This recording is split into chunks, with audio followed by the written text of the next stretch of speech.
Hi everyone. Alright. As promised, this is our Q&A video to answer the questions that you've given us. Firstly, we were going to do this outside. The weather's been atrocious for the last few weeks, so we've been putting it off and off and off. Now we can't put it off anymore. Hopefully the sound is okay. If the sound is not okay, we recommend that you turn it up. None of our microphones will link to this, and the one microphone that we do have that will work, it's actually the microphone on the actual phone is better than the microphone itself, so please turn the volume up. But can you believe it, babe? 2 years. Yeah, it's gone quick. 2 years. Yeah, so I've got my phone with all the questions that you guys have asked. But the first question is, how is Maggie? So we've had a couple of people ask this. She's not suffering her seizures anymore because we're giving her medication. She takes it 3 times a day. But she is old, lots of lumps and bumps all over her, but she's still ticking along okay. But the seizures have stopped for now. We can't stop the medication because she will seizure again. So she's on that for life. And the other question that people have asked us about Maggie is, how old is she? She's about 12. Maybe older. The best we can work out. Yeah. But she's getting old and slowing down a lot. She can hardly even jump up onto the chair now. And sometimes she stumbles around a bit and doesn't know where she is. So she's not in the best of health, but she's on a fine day out in the paddock. She can act like she's 2 years old for 10 minutes or so. And she still loves chasing after her toys. So she's got Ducky at the moment. Dolphin's disappeared somewhere. I don't know where Dolphin is. But she'll chase after it. But she's got trachea's been injured via a collar. So guys, don't put collars on your dogs. So she now coughs a lot. So it's hard on her. But yeah. So I'll go through the questions that people have asked. Alison, you asked, can you chat about the issues you have had with council regarding building a new house elsewhere on your block and what progress you have made with this? Great question, Alison. Thank you for that. So when we first arrived here, the first thing we did within the first week or two was go to the council and find out what exactly we can do on our land. Now, our land is zoned as agriculture, which means basically you can't build on it. So you have to go to council, you have to go through all this rigmarole, have to get surveys, supposed to be getting a general land survey because we're classed as karst, which means caves. That's why where we live is called cave side. So basically, underlaying the whole area is limestone, and they're worried about cave systems and polluting the cave systems and all that sort of thing. Yeah, so we have to have that survey, and then there's a fire survey, an environmental survey. Was that it, or was there another one? Sewage. I thought that was the environmental one. Sort of. Yeah. Each one of those can be up to $1,000 or more. For everybody overseas, that's 1,000 Australian dollars. And then that doesn't mean you get approval. Then there's the steps of building plans and whether they even like the area that you built. If you have built if you already have a building, you can replace the footprint the same. But if you want to extend over that, so for example, our shed, we want it at least 3 times the size. Yeah, at least. Yeah. And that means council approval to do that. So that means doing the surveys.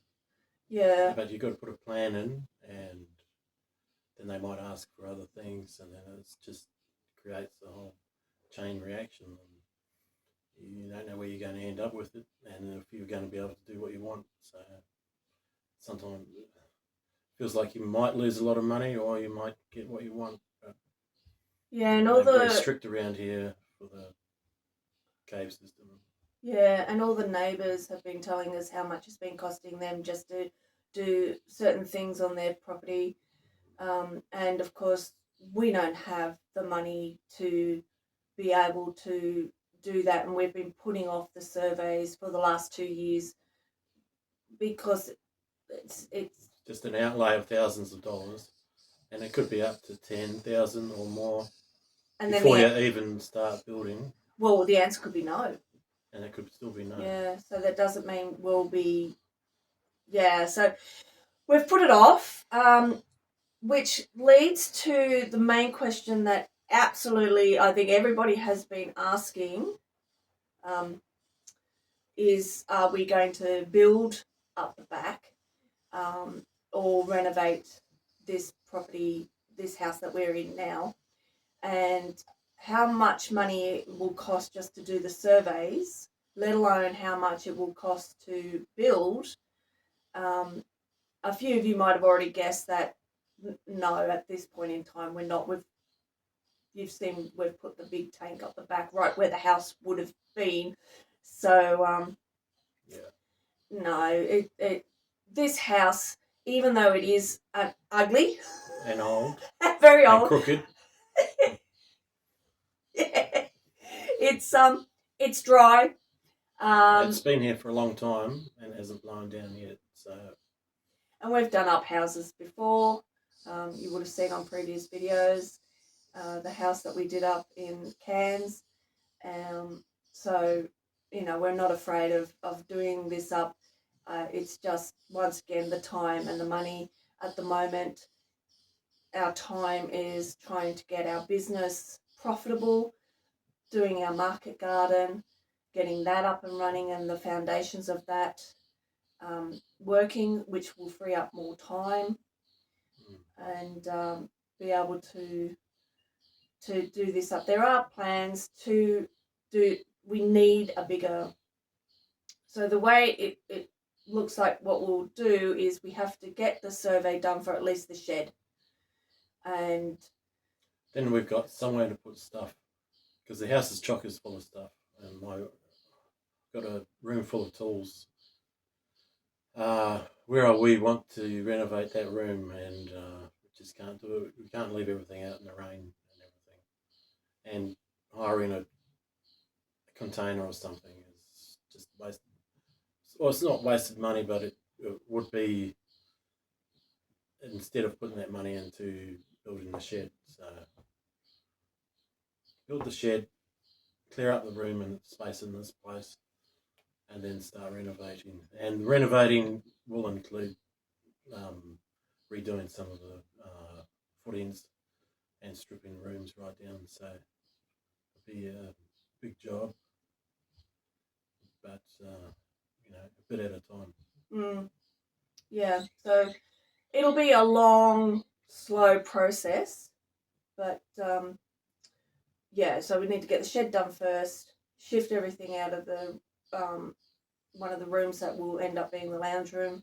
We're thinking about combining 2 rooms together into a kitchen and a lounge room with a view of the mountains, and putting some big windows in and another French door so we can enjoy it in summer. Yeah, and then where our toilet and laundry and that is, that'll be completely demolished and rebuilt. And there's a lot of work that will need to be there. But we'll just do a little bit by little bit by little bit as we go. And as you've seen already on our videos, how we do little things like, the driveway, the water tanks, the solar, the garden and all the rest of it. So it's just... Yeah, it's getting all the infrastructure in, and there's some projects I want to finish, and the projects keep piling up all the time. I just get overwhelmed a bit sometimes. And, yeah. then the weather is a problem a lot of the time. It's cold and wet and windy, and you just can't do anything, especially the wind. Just you put something down and it blows to the other side of the property. Particularly this last month, the wind has been nuts. Spring is bad. Oh, spring. People say spring's so nice. No. It's just been wind. The rain I don't mind, but the wind's just been... Autumn is the nicest nuts. Season of the year. Yeah, autumn's lovely. Yeah. All right, next question. Ooh, Shelley's given us a few questions. So, is life in Tasmania any different to what you thought it would be? Mm-hmm. No, not really. No, better. Just better. I love it here. It was a decision that I've always wanted to do forever and a day. So I've become really good at chainsawing. My skills have improved a lot, and chopping firewood. Yeah. But is it all for the positive? Any difference is for the positive. I love seasons again. It's so nice having seasons again. I have really missed it. And it's nice to actually be cool. I'm sick of being hot all the time. I mean, one of the main reasons to move down here was it's just getting more and more hot. I swear, more and more hot up in Cairns. So it's... Does get warm here in summertime. Oh, yeah. And it's a different heat. It's like piercing. Yeah. I suppose. And all you have to do is get out of the sun and you cool off in 5 minutes and you're cooled off again. Whereas in some places, you just can't cool off in Australia. Yeah. Yeah, so, and it's, and the other thing that is lovely, it's so nice not to have a 9-to-5 job. Like, we don't have to go, you can get up anytime you like,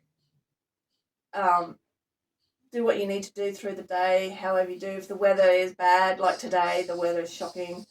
We were going to do some seeding today, but we might clag up the cedar. So there was put that off.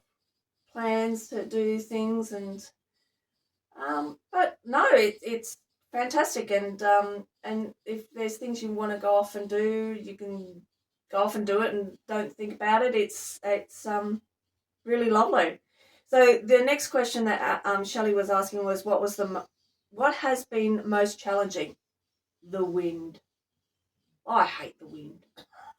That's the price we pay for the nice days here. Everything else is perfect, except you have to have one negative. That's the wind.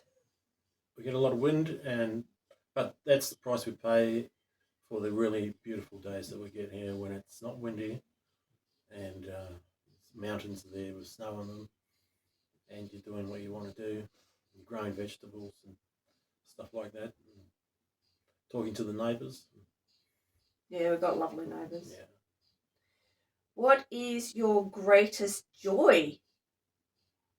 Greatest joy? Ooh. Well, I just said it, really. Being here.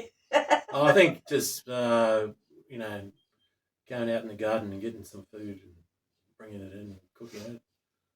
Or so it's just simple things like that. Or the peacefulness, out in the countryside. Yeah, it is.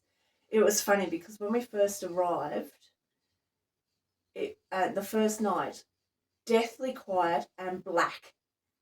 It was bizarre because where we were before, you had street lights and cars going past all the time.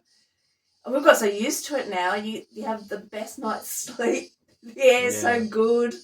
It's somebody should go past. We go, who the hell's that?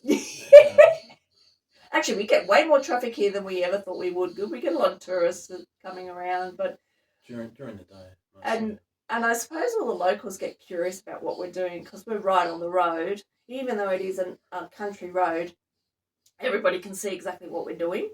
So they all go past and like, "Ooh, look what they're doing! Oh, look at that! Oh, they're putting in a new field." Like it's I guess they get most joy from when things that you've been working hard on, um, you finish them and you take advantage of them later on, and you think, "Oh, I'm glad I done that. That's over and done with." yeah, even the Yeah, simplest things like putting in those hoses. putting the underground water system in and the drainage, stuff like that, and the driveway, which was a big thing. Yeah, Just when it's bad weather, we're high and dry, and the fireplace. yeah, That's that really was nice when on a really cold, windy, wet day. You got the fire going, and yeah. you're watching your favourite show, YouTube show or something, or whatever you want to do. And the last question from Shelley was, what is the most interesting place you have visited in Tasmania? That's interesting. All of it. Yeah, Tasmania is really hard to say that with because it is the whole state is just lovely. Oh goodness, you keep finding new things all the time. yeah. Like we're still finding things around the local area that we haven't noticed before. So to tell you the truth, in the 2 years that we've actually lived here, we haven't We haven't really been on holidays been anywhere. because it feels like we're on holiday all the time. Yeah, we love this property so much, and the fact that we're right on the mountain, and it's just we just don't feel we need to go travelling around Tassie. Yeah, like when we do markets and stuff, we're like homing pigeons afterwards. We just automatic pilot back here. So we don't feel like going anywhere. We've been visiting Tasmania pretty much every year for, I don't know, since the moment I met you, pretty much, which is 2005. So we've been all over the state and seen so much and done so much. But there are times when I think that there are two places that I often think I'd love to get a caravan, jump in there and just chuff off down there. And there's this camping spot in Strawn. Yeah, on the spit. Yeah, and that's just beautiful. And then there's one over, so that's the bottom of Tasmania. And there's one over on the east coast of Tasmania, Bay of Fires. And that's free camping there. And it's got these wicked rocks that have a yellow algae or fungi or something on it. A red algae. A red algae thing. And it's just a beautiful camping area and very interesting all around there. But there's so much here. The one bugger is the national parks. You have to pay to go into them. So you either get a pass for a year or pass for a month or whatever. And they've got no dog signs all over. Yeah, and you can't. So we might travel more when Puppy's not with us anymore. But for now, we've seen a lot of it beforehand, and we just think we're in the best place in the whole of Tassie anyway. So yeah, I enjoy finding little businesses on properties and stuff like that, and meeting the people that are running them. Yeah, like we've got a lot of that around. So we've got a truffle farm not far away from us, and we went and visited them with a couple of friends. Hi, Graham. Hi, Jan. and so that was interesting meeting them. And then there's 41 Degrees South, which has the best salmon in the world. And so we go there very regularly. And so this is the food capital. It's the food here is so good, which brings us back to growing our own food. Oh my Lord, it tastes so good. So good. Either there's something in the soil or our neighbours cow poo is really good fertiliser. One or the other. All right, so the next one is from Graham. Where did Lucky Platypus come from? Oh. Wow. The story of how we got our name Lucky Platypus as the business. Well, I'm assuming that's what you're asking, Graham. Happened in Deloraine. Funnily enough, it was the first year we came to seriously look. I don't know if it was the first, but one of the first. Yeah. So every time we visited Tassie, we'd always end up in this area. So it's Meander Valley Council area. We'd always end up here at Deloraine. So we were staying at a B&B. Yeah. Yeah. And they said go down to the river and have a look at the platypus. Yeah, so the river in Deloraine is famous for its platypus population. So we went for a walk down to the river. Was walking along. We were chatting about, will we ever find a property? La-di-da-di-da. We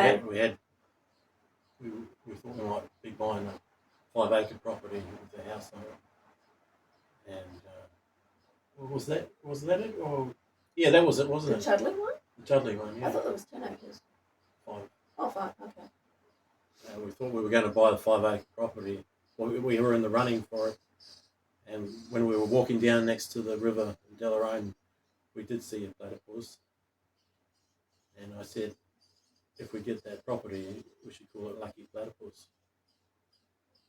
We didn't get that property. We didn't get the property.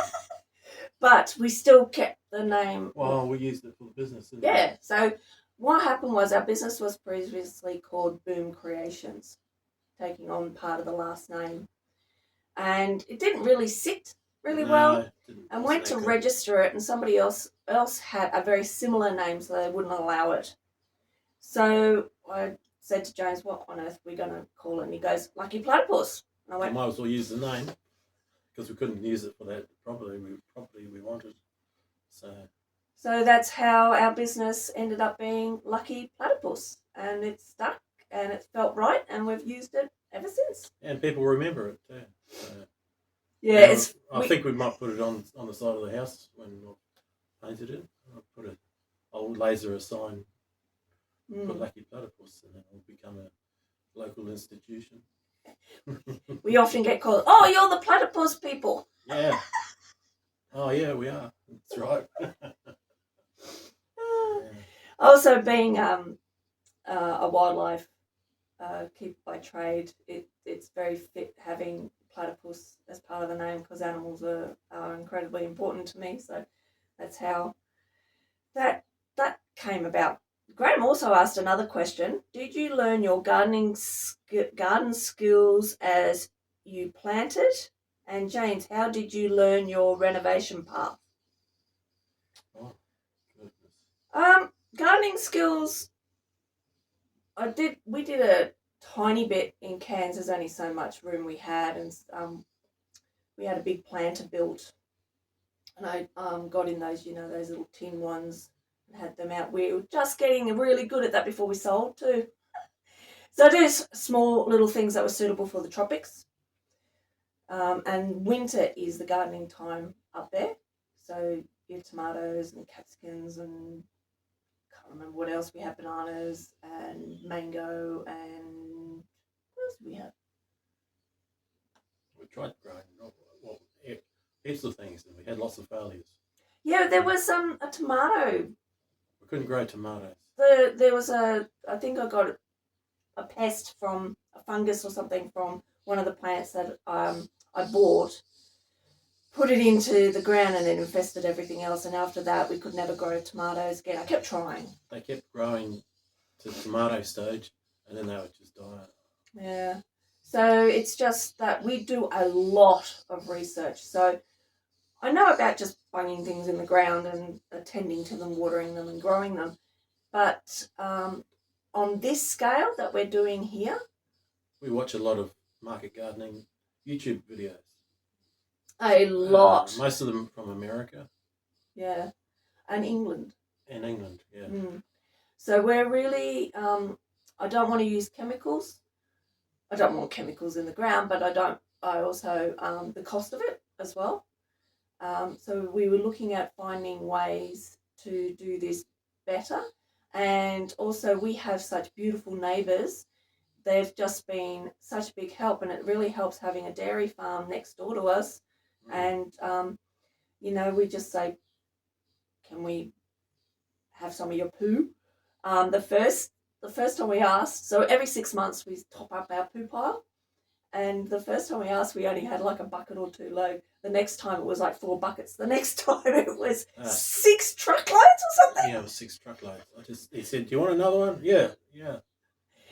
So we've just been, and we've learned how to condition the soil. So you might see in some of the videos we've got sawdust in there, and we just dump a lot of green waste, brown waste, just keep mixing it over. And one pile is more advanced than the other pile, and then it's just a rotation. And every time I dig up a pathway or something, put it in a heap. That's a whole bunch of topsoil. Let it break down. Put organic matter in there, browns and greens, and let the worms and fungus do its work. It doesn't work so well over winter because it's too cold. But if you put a bit of hay in, something going on. Yeah. Oh my goodness! And the 2 good piles we've been using, you'll see in the next few videos. The 2 good piles we've been using, the amount of worms. I've never seen so many worms in my life. So we know we've been doing good. The bad side of it is it's bringing in wildlife. So lots of bandicoots. The bandicoots I like. The bandicoots are good, and the bandicoots are natives, so I'm happy with the natives. But the rabbits, I'm not happy with the rabbits. The rabbits can bugger off. Oh, and I don't really want possum, but we think she's been coming in to eat the eggs of all the feral birds that are nesting in our roof. And in one way, I don't mind the birds there because they can eat the pests. But in another way, they can stop pooping on everything, making a mess in our roof. Well, and they destroy the roof very slowly. So yeah, but so we want to encourage the native wildlife, like the meadow. The meadow's going to double in size, and that will attract more bees. That'll help with the fertilization, which helps with the birds. With the fruit and all the vegetables growing and that. So that's the holistic side of it. I knew a lot of it anyway from my wildlife days, but we've been doing a lot of research. So you would have seen all the tarps that we've put down to help with conditioning the soil. And weed suppression was my big thing at the beginning of this year, because weeds, constant battle with weeds here. Not ferocious weeds, but just on the big scale, it takes so much time and they just get away from you. So the less weed pressure, the better the vegetables will grow. So that's what I was all about this year. Maybe next year I'll be all about something else. Yeah, but also the watering system. Getting that better than last year.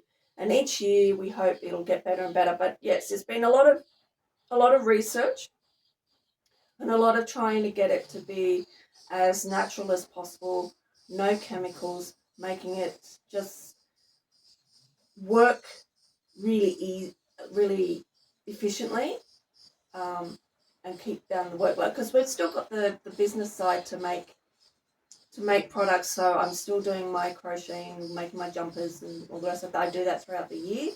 Then we've got our candles, your laser work, which are the door stops and the shawl pins, buttons, your veggie markers, and more products that we introduce. So we still need things that I haven't thought of yet. Yeah, and we still need to keep making that for our markets, as well as grow our goods, not only for us to eat, but also for our roadside store and we do sell veggies at the markets. Yeah.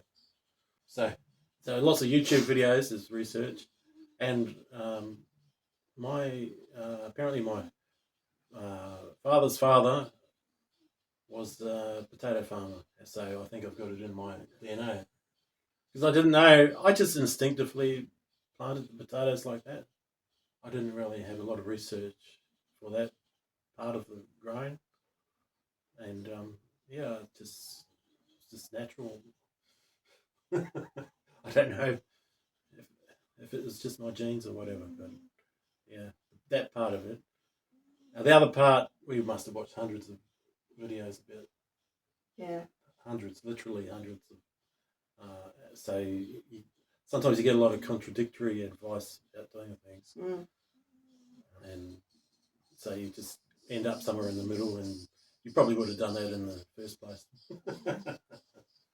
Okay, next question. So how did you learn your renovation path? Just doing it? Yeah, well, basically, I spent a lot of my life in the construction industry, being around it so much. And then for years, when I first got the mortgage on my old place, I was poor. I was poor before and I was poor after my mortgage. But during the mortgage, we had no money to buy materials and pay tradesmen, so we had to do everything ourselves. And I'm a bit tight-fisted at times, and I didn't want to pay for lots of things, so I would get materials from different places for free and at the old place, and slowly build up enough material and then do a project. And I've built a whole lot of tools up over time, which I'm getting better at using over the years. I'm a lot more, just casually confident in what I'm doing.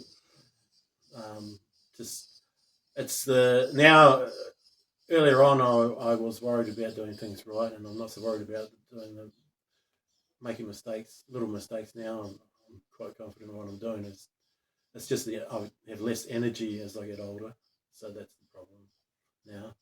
And Melissa says I over-engineer everything. Oh my lord, yes. Yeah, totally over-engineering. But when I let my guard down, I don't over-engineer things, then things go wrong. Yeah.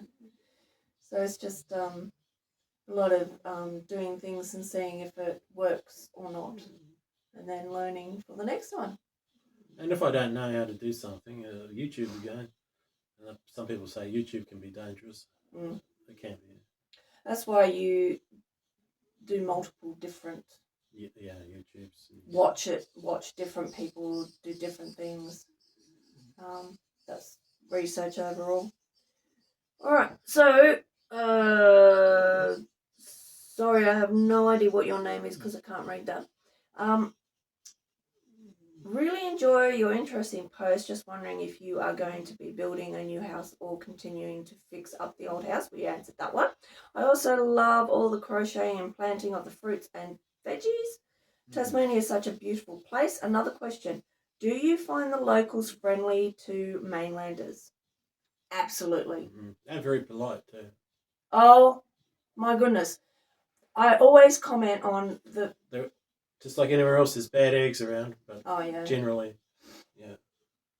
So when we first got here, within the first hour or two, our neighbour Kelvin just pulled up on his 4x4 and goes, "Hi, I'm Kelvin." Hello. Like, we haven't even settled in yet, had a day here yet. It's just been a couple of hours, and we're like, "And you are?"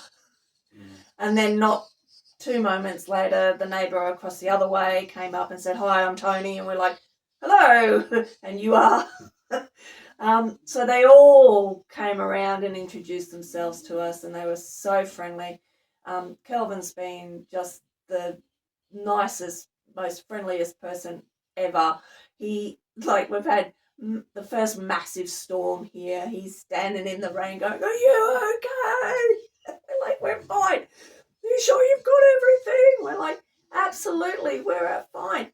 We come from cyclone area." We're okay, but it's just... He's like a fatherly figure for us.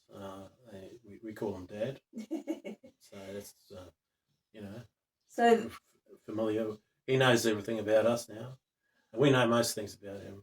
The neighbours have been absolutely beautiful. Just so nice, so friendly, all making themselves welcome. One of the biggest bunning trips we did when we first got here, because we had to buy everything in. We left 90% behind. So we're at Bunnings, we're piled up, and this dude comes up and goes, "Can I help you?" I'm looking at him like, "Who are you? What are you doing? Just Why are you asking?" Just a stranger. And he was just being a very nice person. Nice young man. Yeah, the young people. Wanting Most to- of the young people here are very polite, helpful, especially the people from the countryside. Yes, Yeah. yes, very much so. The countryside, Very well mannered. And, just lovely. And they're in danger of me liking them. So yes, they're very, very lovely. Like, we haven't run across. I don't think I've run across anyone who's been not nice. No, just a few. There is some crime around, and mostly emanates out of Launceston and Devonport. I mean, Out this way, there are some bad eggs. There is some drug dealing and stuff like that. We only hear rumours about it, and we don't. Frankly, we don't want to know about it too much. but to answer your question, yes, they're really nice to mainlanders. They're lovely, really are. I don't think I haven't heard any native Tasmanians say a bad thing about. Yeah, people generally want you to do well here, and they'll be supportive. I think you've just got to have a go. If they like you to see you have a go. Yeah. So we've had some questions from people, just either face to face or previous videos, like how did you cope with the cold? Absolutely fine. Brilliant wood fire that we've got now. Lots of clothes, and we've just tightened up all the air spaces around the windows. Somebody who we call Mum donated a firebox, and that's the one we put in. You'll see that's part of the videos. Yeah. So we did a bunch of videos of those. But yeah, it'll be improved. The coldness in the house, we just shut curtains and doors, but it'll be improved as we do the renovations. Well, I do get cold. I feel the cold more than Melissa, and as long as I can warm up at some stage, so the electric blanket and the fireplace, that's what helps me. I just keep saying, so I can be out in the cold all day, but as long as I've got somewhere warm to come back to and get my body temperature up again. I just say put more clothes on. Why move to Tasmania? Much nicer, prettier, soul place. Yeah, if we didn't do it, we would have been stuck in Cairns till we die. With a mortgage and everything. With a mortgage, surrounded by growing crime rate. We're financially better off here, even though we don't have jobs. We've got our business. But our house is pretty crappy, yeah. It will be better. And we'll make it nice. But there's no mortgage, and that's really the big thing. Just working for a bank all the time was a horrible thing. But it is really good for our health as well. Like, we're much happier here and more content. So it was the best, well, me personally, best thing we've ever done. Yeah. Yeah. Have you always lived in Queensland before this move? No. Lived in Queensland for 25 years. Before that, I lived in Kakadu for a little bit, which is Northern Territory. Before that, small time in Sydney. Before that, 10 years in England and Europe. And then before that, Sydney, Blue Mountains. Yes, I was in Cairns since about 2020. I think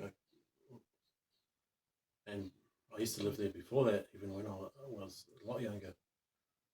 And before I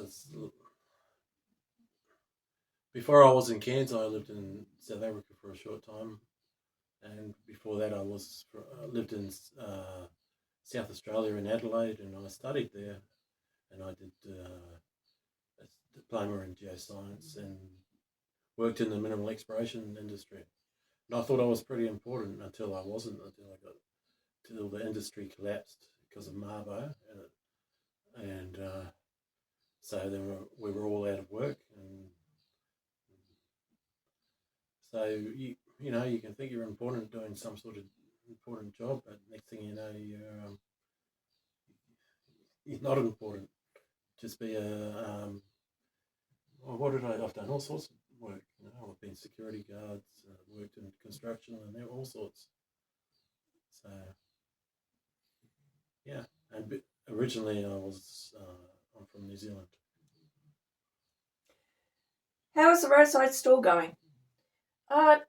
Last year, I think for our first year, it did pretty well, I reckon. You would have seen the video of us doing it up. So fingers crossed, it does even better this year. That reminds me, we've got to put a sign up on the main road. Oh yeah, so we have permission to put 2 signs up on along the road somewhere. So we've got 2 entrance points into this road. So we definitely put one up one end. We may put one down the other end. But yeah, so we've got to do that. But hopefully with the improvements that we've made on the roadside stall, and hopefully with the amount of produce, because we've more than doubled the area, the amount that we're growing this year to last year. So hopefully. But we haven't had it out over winter. It's just almost a waste of time for multiple reasons. Yeah. Well, no tourists. We can't grow much. No food. We don't grow anything over winter. Only garlic. But you can't. That's growing it, not having it produced. Harvesting it. Yeah. So it's more of a summer autumn thing, because we don't start planting full on. You'll see us do little planting bits, but we don't do our big major plant until the end of November, because there's no point. We learnt last year that there's just no point. It might get a frost, and then there's also it's just not warm enough for growing. Everything grows so slow. Yeah, until the heat starts setting in. They say you can do several things over winter. You got to plant in autumn, and you don't harvest them until spring anyway. So, but we still experiment with some of those things. But as far as the store goes, it just don't have the produce to put in there. And if we were to leave other things out there, the weather would get to them. You get sideways rain and just nasty weather in the winter, and there would be hardly anybody around. So all you would be doing was degrading your stock. Yeah, so there's no point. We do hope to do a greenhouse or some type of warm area rather than just the hot boxes that we're using, which have worked beautifully. So trying to get ahead of it and also save money by growing seeds and then planting our own seedlings rather than buying seedlings. So we're looking into how we're going to do that, because we've done a small amount this year in the hot boxes, and they're working very well. Just not big enough. Yeah, it's just not big enough. Yeah. So I'm also thinking about selling some of those seedlings as well. So lots of things in web, which goes on to how the last question, which is how do you make money? So that's our markets, making all our products for our markets, then during summer and autumn growing our veggies, our market garden, and adding on to that, looking into other things like the seedlings. Can we do that? Would that be beneficial? Because can we grow them in time that people can actually put them in the ground to produce their own vegetables? Are we warm enough here, hence the greenhouse? Or do we look at things like just doing plants such as rosemary and lavender and flowering plants, sunflowers and things like that. Can we do any of that? So it's not a big income at the moment, No. but we're hoping it gets better. Yeah, so we try and do lots of small things, like people can make orders for things for us. So I get a lot of jumper orders. Got 2 that I've got to finish now. James gets a few woodworking orders. He's got 1 he's working on now.